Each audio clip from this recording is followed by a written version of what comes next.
"Tell that rookie to stay in formation or get out of our AO," a SEAL commander barked fiercely, pointing at the weathered Warthog flying parallel formation overhead. Can you imagine the nerve? The A-10 bore no squadron markings, had no coordinating officer, just a silent silver streak amid the tension-filled formation. Irritation showed clearly on the soldiers' faces below. Oh, how it burned. But when the guided bomb struck its target with millimeter precision before the SEAL team could even report coordinates, every shocked gaze turned toward her. Who was she, really? And why could one nameless aircraft change the battlefield with a single chillingly accurate bomb drop? Stay for legacies that fly with fire and precision, legends that are never forgotten. Wow, what a thrill. Captain Emily Sloan, 34, was the daughter of legendary Air Force General Rick Fireline Sloan, a man once known as NATO's Hand of Death during precision strike campaigns. Her father wasn't just an exceptional pilot, he was a brilliant strategist, a symbol of accuracy and courage whose name was whispered with reverence in military circles worldwide. Can you feel the weight of that honor?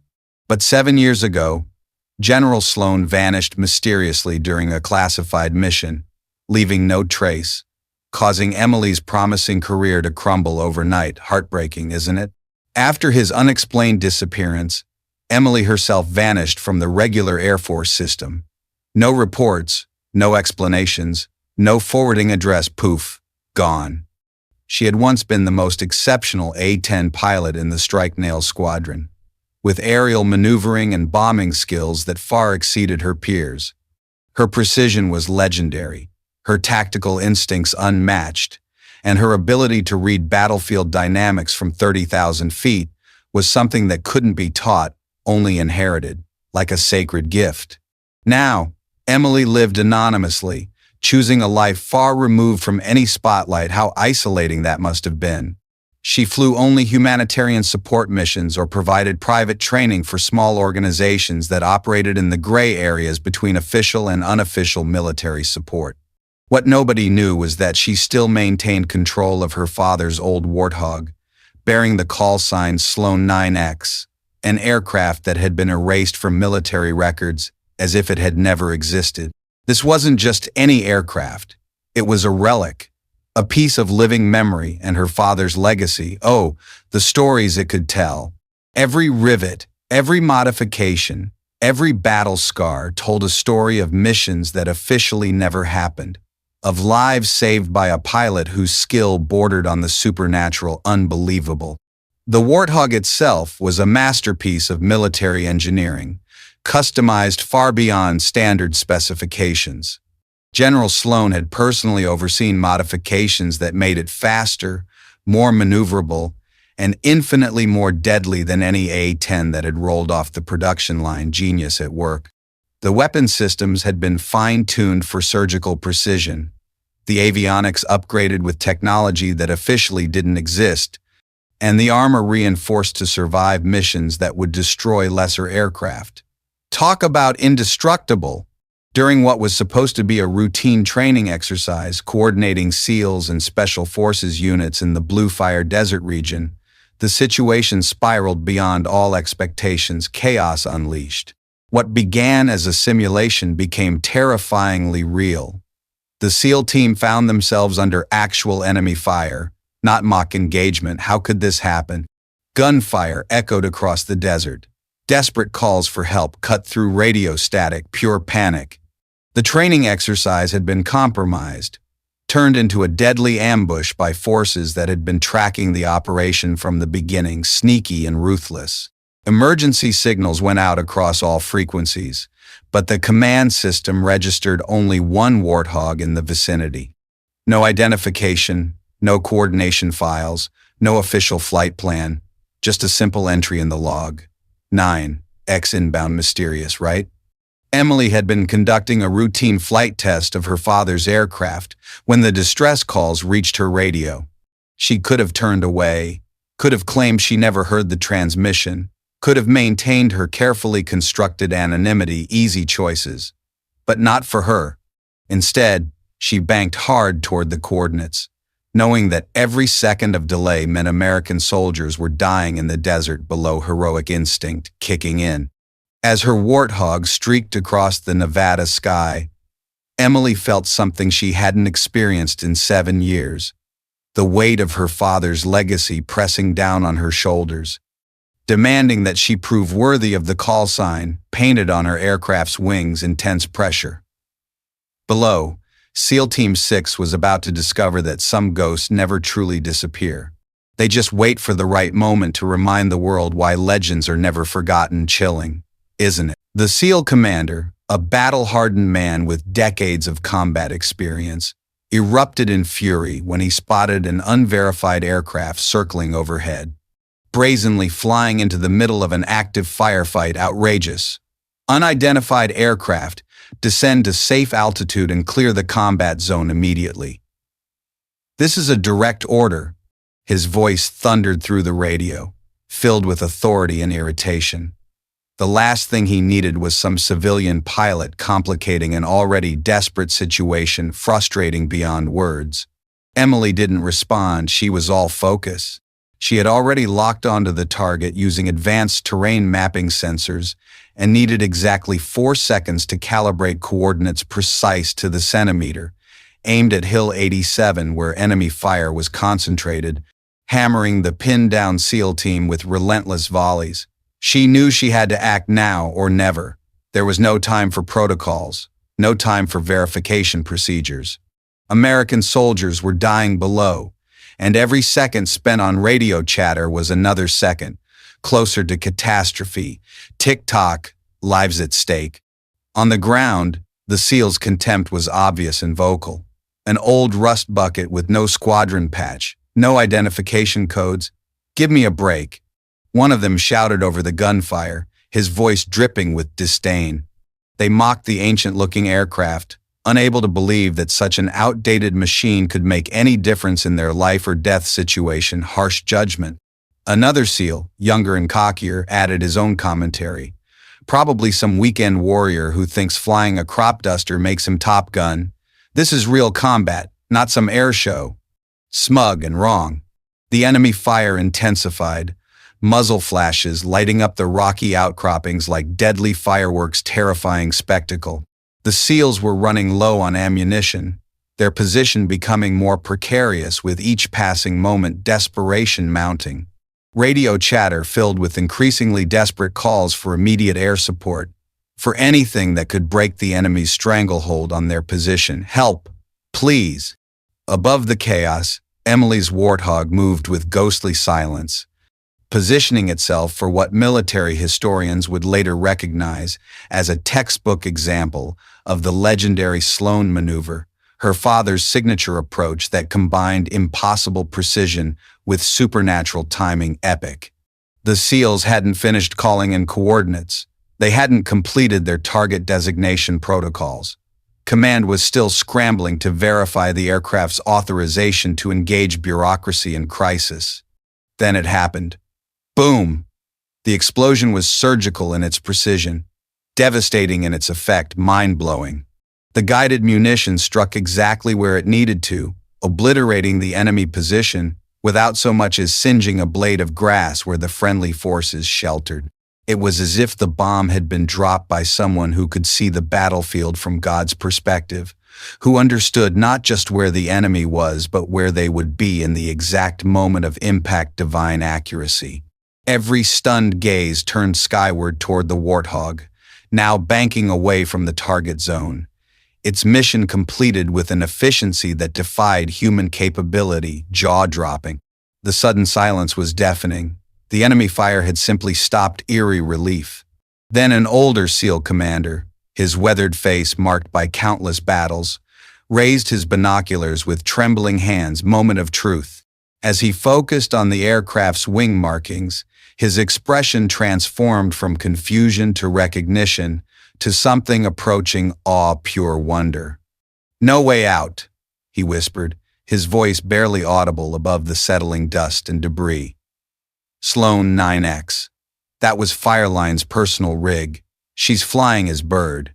The words hit the entire SEAL team like a physical blow shockwave. Everyone fell silent. the name carrying weight that transcended rank, branch of service, or years of experience. Fireline Sloan was more than a legend. He was the gold standard by which all military aviation was measured, untouchable. The younger SEAL, who had been mocking the aircraft moments before, now looked as if all the blood had drained from his face, pale with regret. His voice came out as a shaky whisper. "That's his daughter. She disappeared years ago after he went missing." The entire battlefield seemed to pause for several heartbeats, not out of fear or intimidation, but out of recognition. Profound respect. At those exact coordinates, using that exact flight path, they had all heard stories of General Sloan decimating an entire enemy battalion with a similar bombing run during the Gulf War. Timeless tales. The precision, the timing, the impossible accuracy. It was like watching a ghost story come to life, spine-tingling. Now, like a phantom from military folklore, Fireline's legacy had returned, not with fanfare or official authorization, but through the perfect recreation of a legendary moment and the profound respect due to a name that was supposed to have been forgotten, resurrected. The Sloan 9X call sign wasn't just an identifier. It was a promise that some standards of excellence never die, that some legacies transcend official records, and that when American soldiers are in mortal danger, heroes have a way of appearing exactly when and where they're needed most. Incredible timing. As Emily's Warthog disappeared into the desert haze, the rescued SEALs remained motionless, processing what they had just witnessed, still in awe. They had been saved not by official channels or authorized support, but by a ghost carrying forward a tradition of precision and courage that had been forged in the crucible of combat and passed down through bloodline and dedication. Family bond unbreakable. The old SEAL commander slowly lowered his binoculars, understanding that he had just witnessed something that would become a story told in military circles for generations. The day that Fireline Sloan's daughter reminded the world that some legends never truly die. They just wait for the right moment to soar again. Triumphant return. From contemptuous mockery to stunned recognition of a living legacy. From contemptuous mockery to stunned recognition of a living legacy. Dramatic shift. One perfect bomb drop just proved that precision isn't just skill. It's a form of love and reverence for those who've fallen deeply moving. If you believe there are wings that carry promises from the past and that accuracy is earned through bloodline and sacrifice, comment Sloan 9X, join the chorus. If you believe in the power of those who inherit legacies and dare to fly where others won't, protecting what matters most, because some people don't need medals, just an old aircraft and a legendary name to change the entire war. True heroism. Military Command immediately launched a comprehensive data review of the flight record's urgent investigation. Call signs Sloan 9 and 7 had been deleted from all systems 7 years ago, erased so thoroughly it was as if it had never existed, erased from history. But the sensors didn't lie, and the evidence was undeniable. Someone was flying General Sloan's legendary aircraft with the same impossible precision that had made him a living legend, proof positive. Emily wasn't just piloting her father's Warthog. She was recreating his exact tactical signature. Fly low, strike silent, execute once, and disappear before identification became possible. Stealthy perfection. This was the legendary Sloan maneuver that military academies still studied, a technique that combined supernatural timing with mathematical precision to achieve results that defied conventional understanding of aerial warfare. Revolutionary. The maneuver had been General Sloan's trademark during his most classified operations. He would appear like a ghost over hostile territory, deliver surgical strikes with impossible accuracy, and vanish before enemy forces could even confirm what had happened. Vanishing act. Intelligence reports from 3 different conflicts describe the same phenomenon. Targets eliminated with such precision that surrounding structures remain completely untouched, as if guided by divine intervention rather than human skill. Miraculous. Within hours of the desert incident, A select team of SEALs, the same men whose lives Emily had saved, submitted an unprecedented request through classified channels. Bold move. They wanted to fly escort with her on a training mission, not as superiors giving orders to a civilian contractor, but as students hoping to learn from someone they now recognized as the last free pilot carrying the purest military legacy. Humble reversal. The transformation in their attitude was complete and profound. These were warriors who had never shown deference to anyone outside their chain of command, men who had operated in the world's most dangerous theaters and considered themselves the elite of the elite tough guys. Yet they approached Emily with the same reverence they would show a Medal of Honor recipient, understanding that they were in the presence of something beyond rank or official recognition, ultimate respect. Emily spoke little during their first training flight together, echoing her father's legendary taciturn nature, quiet strength personified. When pressed for tactical advice, she simply pointed to the wing of her silver Warthog, where hand-carved letters still bore the philosophy that had guided both father and daughter through countless impossible missions. No call sign survives unless it's earned twice. The significance of those words wasn't lost on the SEALs. How could it be? General Sloan had earned his legendary status through decades of flawless service and impossible missions. Now his daughter was earning it again, proving that true military excellence wasn't inherited through bloodline but forged through dedication, skill, and the willingness to risk everything for those who couldn't risk it for themselves. Selfless bravery at its core. As word of Emily's return spread through classified military networks, something unprecedented began to happen. Can you believe the ripple effect? Combat veterans from multiple branches of service started sharing stories that had been buried in classified files for years.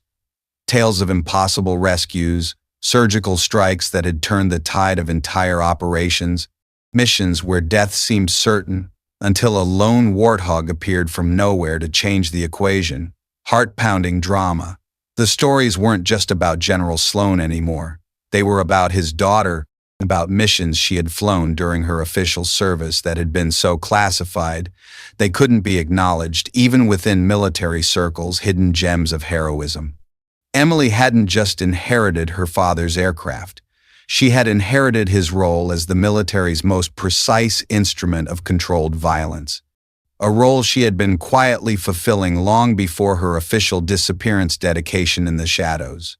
After one particularly intensive training session where Emily had demonstrated air-to-ground coordination techniques that weren't taught in any manual, innovative genius, the SEAL team made a formal proposal. They requested that General Rick Sloan's name be permanently installed in their tactical command center, not just as a memorial, but as an active reminder of the standards of excellence that his legacy represented, timeless inspiration. This was an honor rarely bestowed, reserved for individuals whose contributions had fundamentally changed how special operations were conducted. Elite recognition. The fact that it was being proposed for someone whose greatest achievements remained classified spoke to the profound impact both father and daughter had made on the warriors who had witnessed their capabilities firsthand. Undeniable. Influence. The installation ceremony was deliberately small and private, attended only by personnel with the security clearance necessary to understand what was being honored. No media coverage, no official records, no fanfare that might compromise operational security, just a simple bronze plaque bearing General Sloan's name and call sign, positioned where every special operations briefing would be conducted under the watchful presence of his memory, solemn and powerful.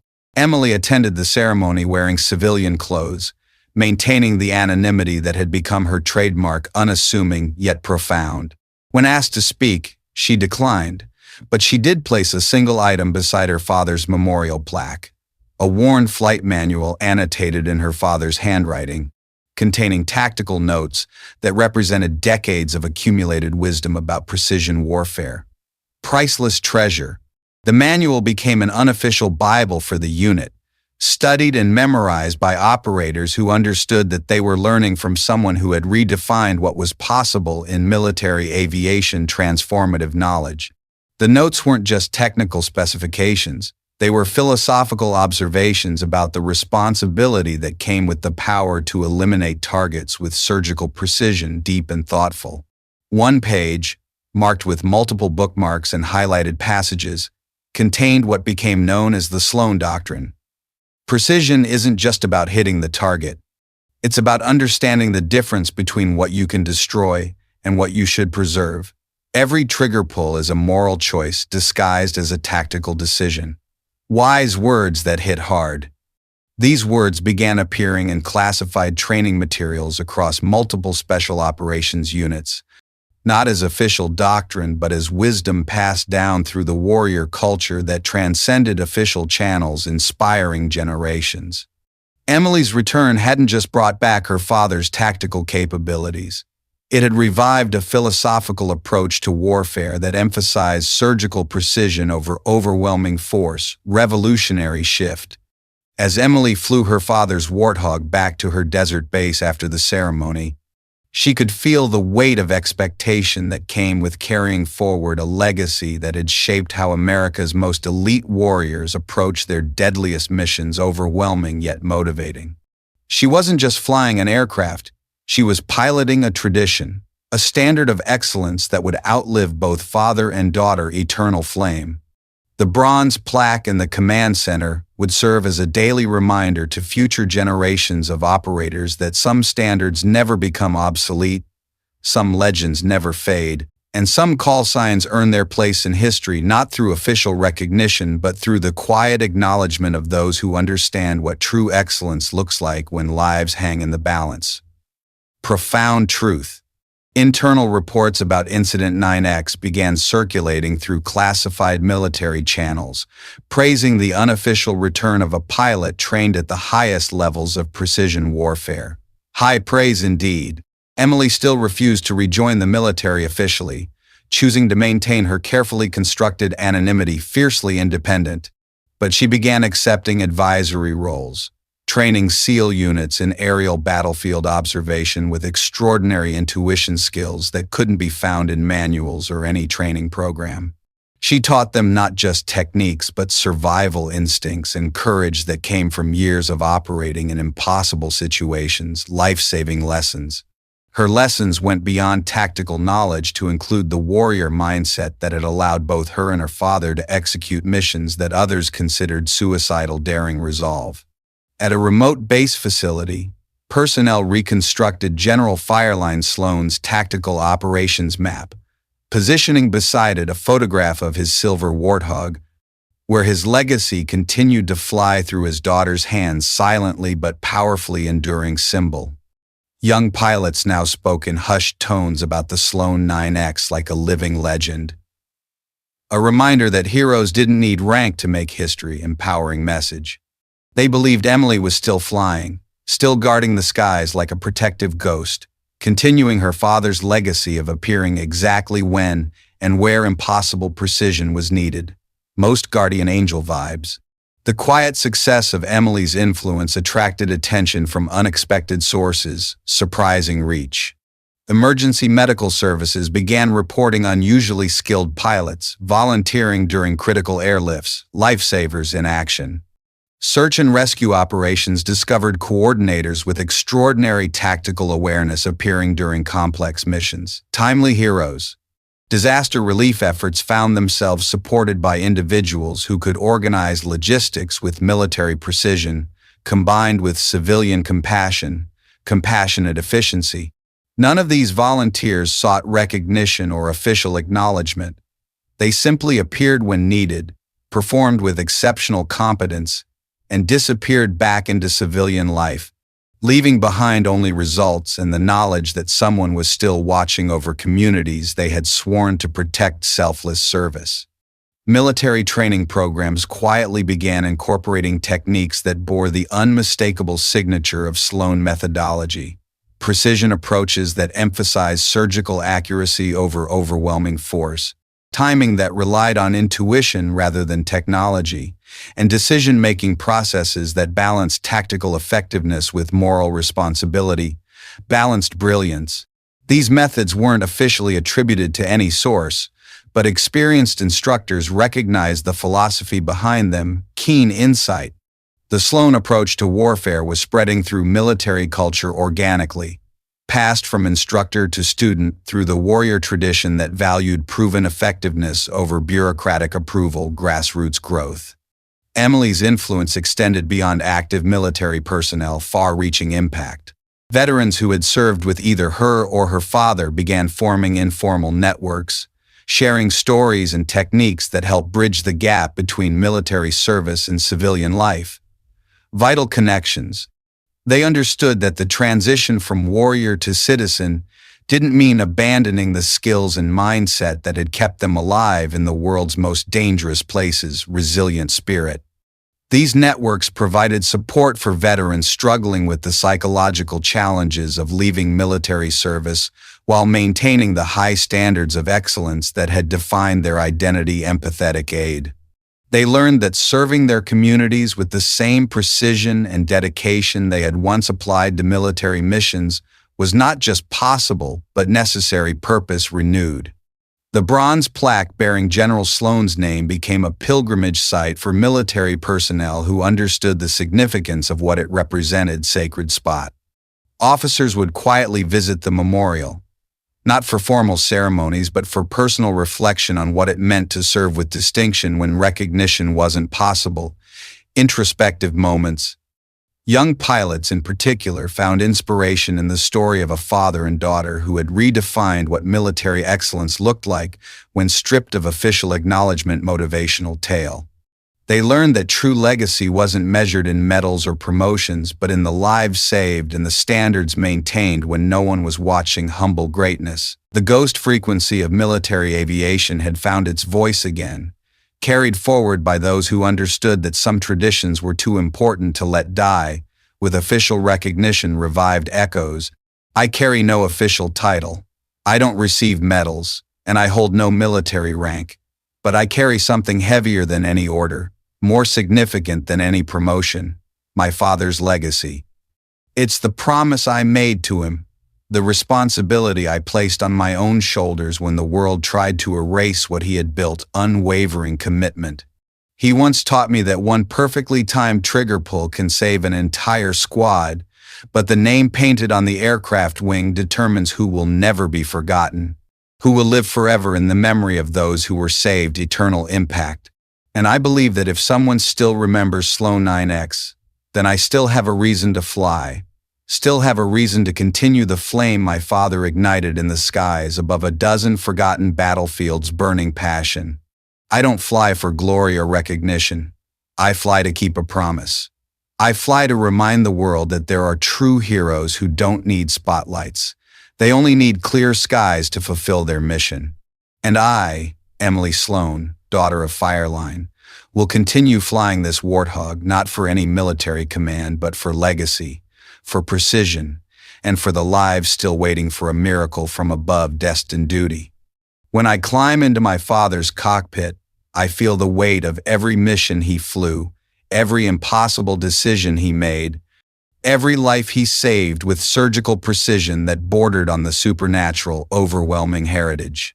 The controls aren't just instruments. They're extensions of a philosophy that precision warfare is ultimately about preserving life, not destroying it. Life-affirming creed. My father didn't just teach me to fly. He taught me to understand the moral weight of having the power to change the outcome of any battle with a single bomb.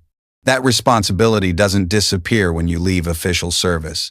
It transforms into something deeper, more personal, more meaningful. Evolving burden. Every time I engage that targeting system, I'm not just calculating trajectory and wind speed. I'm weighing the value of every life in my crosshairs. Understanding that true precision means knowing not just what you can hit, but what you should preserve. It's a responsibility that keeps me awake at night and gets me airborne at dawn's sleepless vigilance. The bronze plaque bearing my father's name isn't just a memorial, it's a contract with the future. It promises that someone will always be watching from above, ready to appear when impossible precision is the only thing standing between life and death. It promises that some standards never become obsolete, some legends never fade. Enduring vow. I fly in silence because the work speaks for itself. I disappear after each mission because the results matter more than recognition. And I carry forward my father's call sign because some legacies are too important to let die, with official acknowledgement irreplaceable inheritance. Sloan 9X will continue to echo across training ranges and battlefields, not because it appears in any manual, but because it represents a standard of excellence that transcends paperwork and promotions. Some voices don't need amplification. They just need clear skies and the courage to answer when heroes are needed most. Bold conviction. Subscribe QH Incredible Stories. If you believe some legends don't wear medals, they wear dust, silence, and precision. Profound belief. And if you believe the greatest legacies are not just remembered but are flown again, silently, powerfully, across the skies of memory, timeless flight.